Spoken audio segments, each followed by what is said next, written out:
फक्त जयंती निमित्त एकंदरीत तुम्हाला त्यापुरती जे करायचं ते करा, पण वर्षभर मग त्यांचा विसर नाही पडायला पाहिजे.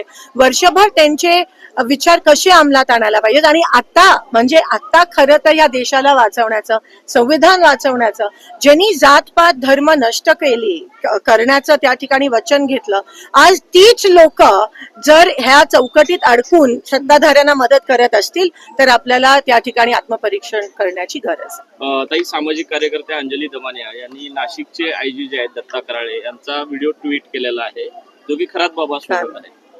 नाही, आता मला तर वाटतं की खरातांचा कुठेतरी काहीतरी एन्काउंटर करतील, कारण का खूप नावं येणार आहेत ज्याच्याशी ते जुडले आहेत. आणि आता जे सत्ताधारी आहेत, मिनिस्टर्स आहेत, त्यांना घेऊन पण ही नावं येणार आहेत. एकीकडे आपण महिला आरक्षणाचा विषय आणि तिथे महिलांचं शोषण होत असेल तर मग खरंच काय तुम्ही कोणत्या पद्धतीत आरक्षण वर होतं, पण ते खालपर्यंत जर तुमचे विचारच महिलांच्या विरोधात असतील तर तुम्ही आरक्षण कसं लागू करणार. प्रतिभा चाकणकर, ज्या रुपाली चाकणकर यांच्या बहीण आहेत, त्या असं म्हणतात की आमच्या नावे फेक अकाउंट काढलेलं आहे, आम्हाला त्याची कसली कल्पना नाही. पुरावे तर मिळालेत आता, तर मला त्याच्याबद्दल काय टिप्पणी. बोंडू अशोक खरातची जमीन अनेक ठिकाणी सोलापूर जिल्ह्यात सुद्धा जवळपास 50 एकराच्या आसपास जमीन मिळते, आणि ही नेमकी या जे काही मार्ग जात आहेत, महामार्ग, तिथेच ही जमीन जाते. म्हणजे कुठेतरी सरकारमधले लोक त्याला 100% ह्यांची मिलीभगत आहे.